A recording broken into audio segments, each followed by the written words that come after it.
This is the Louie T Network.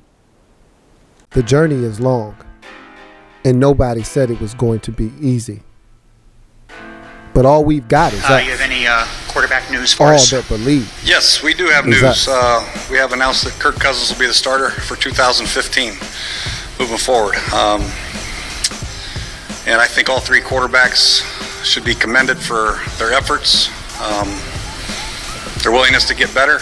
But when it's all said and done, after all the film that we've gone through, all the off-season activity, all the training camp footage, we feel like at this time, Kirk Cousins gives us the best chance to win, and that's where we're going. When you say for 2015, does that mean barring It's Kirk's team.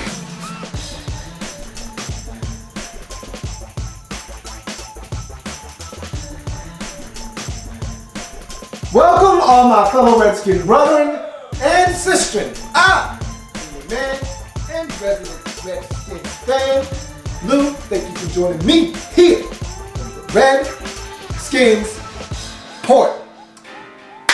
Week number 15, bow and go.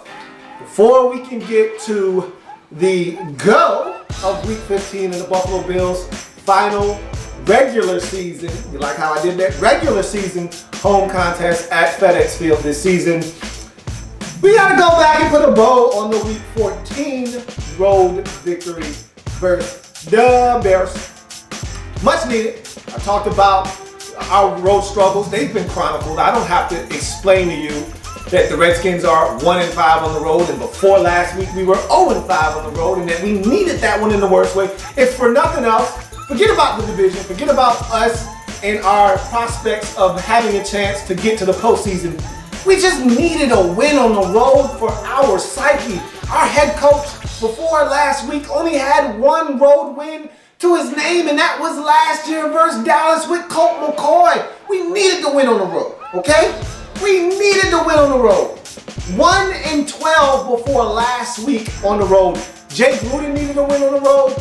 We needed a win on the road. And now we can put that behind us, much like the second half struggles earlier in the season. Redskins coming out of the second half tunnel with no energy. They can't score, yada, yada, yada. Put that crap behind us. Let's put this behind us now. We went to Chicago, jumped out to a 14-0 lead. I thought we had a chance to blow the boys out. I thought we were about to do them. I was like, hey man, go do these boys. I don't even want to sweat at the end of the game. Okay, let's do them. It's 14-0. When Trent Murphy gets a sack strip force fumble and recovers it, we supposed to win the game. So I'm like, go get another touchdown. Let's put this game over to rest right now, okay? And we had the football at midfield, up 14-0, everything going in our favor, and we just couldn't put them away. A holding penalty on the first play by Morgan Moses, and next thing you know, just like that, we got to punt the football, and we were in for a dogfight. We did some good things offensively, we did some really good things defensively, and then we did some not so good things defensively, and we did some not so good things on offense. Kirk can't throw that interception. I don't think the decision was poor. I mean, you got to look off that cornerback. If he's in cover 2 coverage, you got to look him off. Jordan Reed was running out to the flats. You got to make him honor that guy. If you don't, he's going to sag off underneath that corner route. That's what he did. Good play by Kyle Fuller. A better throw gets to Pierre Garçon. And I'm sticking to my story. I said that during the R3, and I still feel that way after having a second look at it. A better throw, even though that's not where you necessarily want to go with the football on that particular play for that coverage, a better throw gets that football into that hole and it's a completion. But nonetheless, you don't want to make that throw if you're a Kirk. And you don't want to do the throw at the end of the game, 3rd and 6. It's been dubbed the balloon ball, up for grabs to Jordan Reed. I didn't have a problem with it. I mean, it was scary when I saw it as it was happening, but at the same time, I said to myself, look, what can you do? We needed a play. Sometimes you just got to go out and make a play. You got to be lucky too. And we were due for some luck, man. Damn. I mean, how often is it that we are on the right side of luck? Normally when something like that happens, we're the ones that it's happening to. We're the recipients of bad luck, like Monday Night Football versus the Cowboys. That's bad luck. D-Jax runs back 30 yards and then gets hit, and right before his knee and elbow and any other part that would have considered him down, hits the ground, the ball squirts out, and I still thought he was down, to be honest with you. But, I mean, whatever the call was on the field, it was going to stay that way, and they ruled it a fumble. That's bad luck. We were due for some good luck. Karma was on our side. We got the win. Let's move on to week 15. Back home for the Buffalo Bills. Their season is basically done. So at this point, now they're playing for pride. In the back of their mind, they still think they got a shot, but for all intents and purposes, any team in the AFC that's at 6-7 right now, you got a really, really huge uphill battle to climb if you think you're going to make it to the postseason. You got 3 teams fighting for 2 playoff spots, and all 3 of those teams are 8-5. Anybody below 8-5 is probably not getting in the AFC right now, and so at 6-7, Bills are probably cooked. And they deserve to be cooked. They had opportunities this season, and they spoiled them. So at 6-7, they're pretty much done. Okay, so we're getting a team that's coming into this game. Really don't know what they're playing for. Are we going to get the good Buffalo Bills? Are we going to get the subpar Buffalo Bills? I don't know. I don't care about that. At the end of the day, we got a couple of things that we have to do in this game in order to win. Number 1, stop Shady McCoy. I thought we got rid of this dude. And when he got traded, I said, hallelujah, hallelujah, hallelujah, hallelujah. I was rejoicing. Everybody celebrate. Rejoice. No more Shady in the division. We don't have to worry about him anymore. He's back. But for one night only. You just got to deal with him for one game, okay? So, bottle his ass up. Don't let him get any big plays. Don't let him be explosive in this game. Make him a very pedestrian non-factor in this game, if at all possible. We've done it before in the past.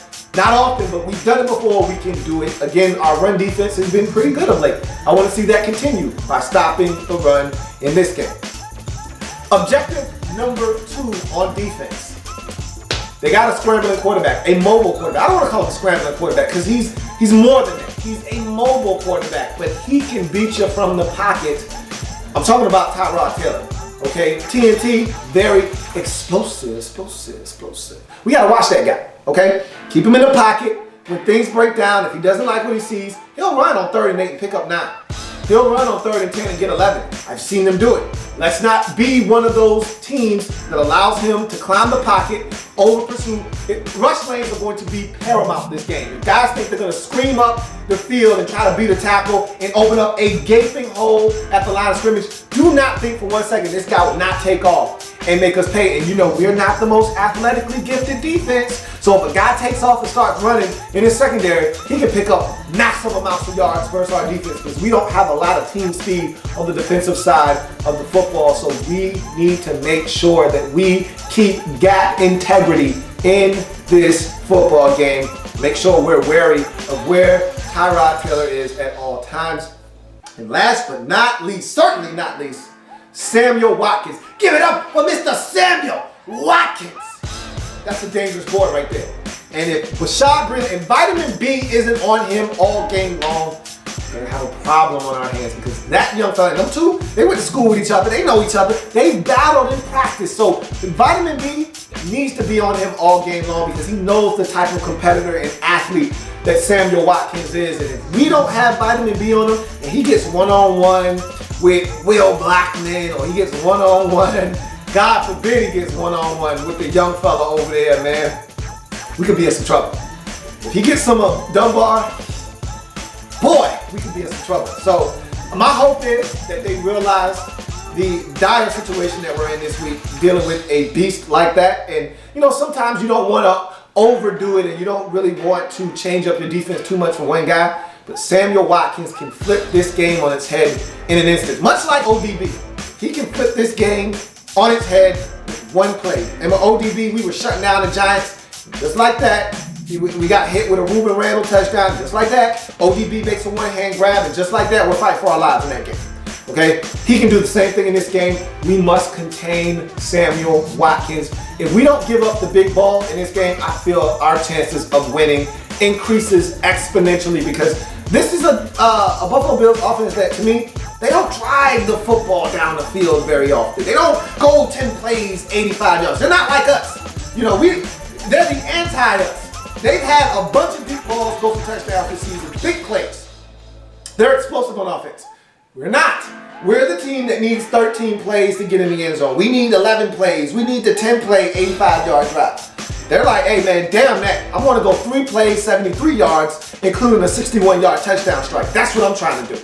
So we need to make sure we take that out of the game and make them drive. If they beat us by driving the football and length of the field 4 times and get points, tip my cap to them. But if we give up the deep ball, I'm going to be pissed off because you know that's what those boys want to do on the offensive side of the football. Now, as far as our offense is concerned, we've been great at home. Aside from last game against the Cowboys, we've been great at home for the last 2 months. We've played outstanding football. We've gotten the job done. Kirk has been outstanding. I'm going to say the same thing I've been saying for the last month and a half, 2 months. I need the bootlegs. I need the screen game. I'd love to see Deshaun Jackson get more involved. Keep hitting Jordan Reed on one-on-one matchups. Let's spread them out a little bit. If the run game is working, fine.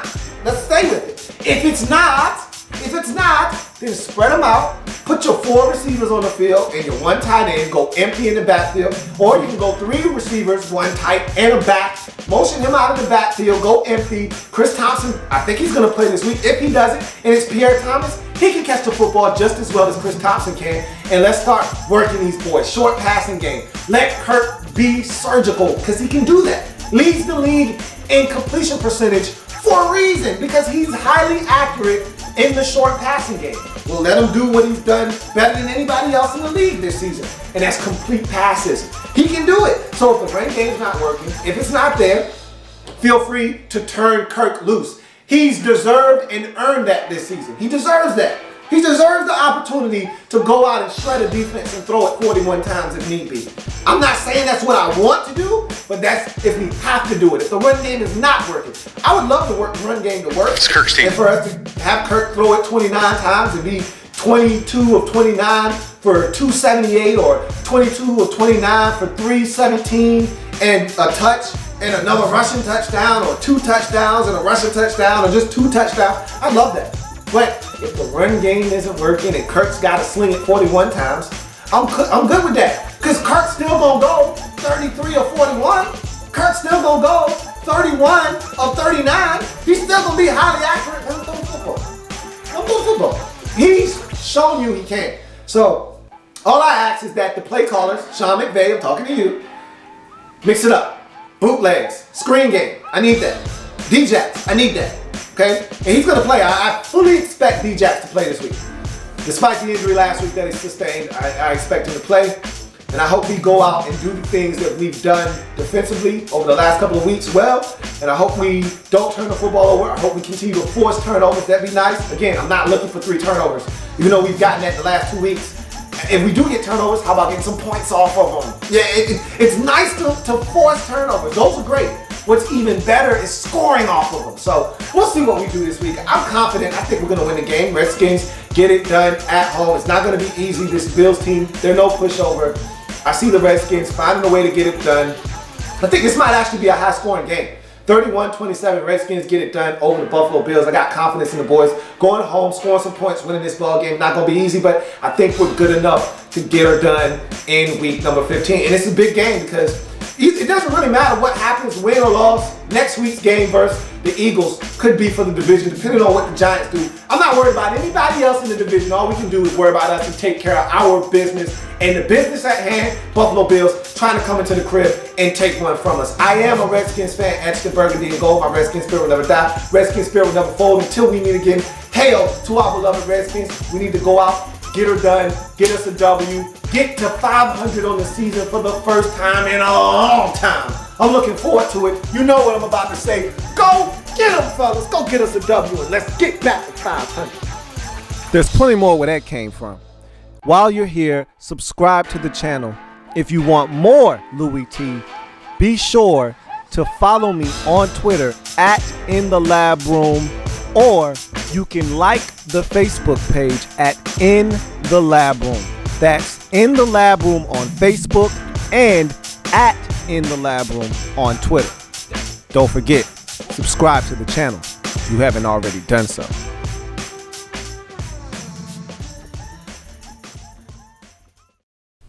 The Redskins Report.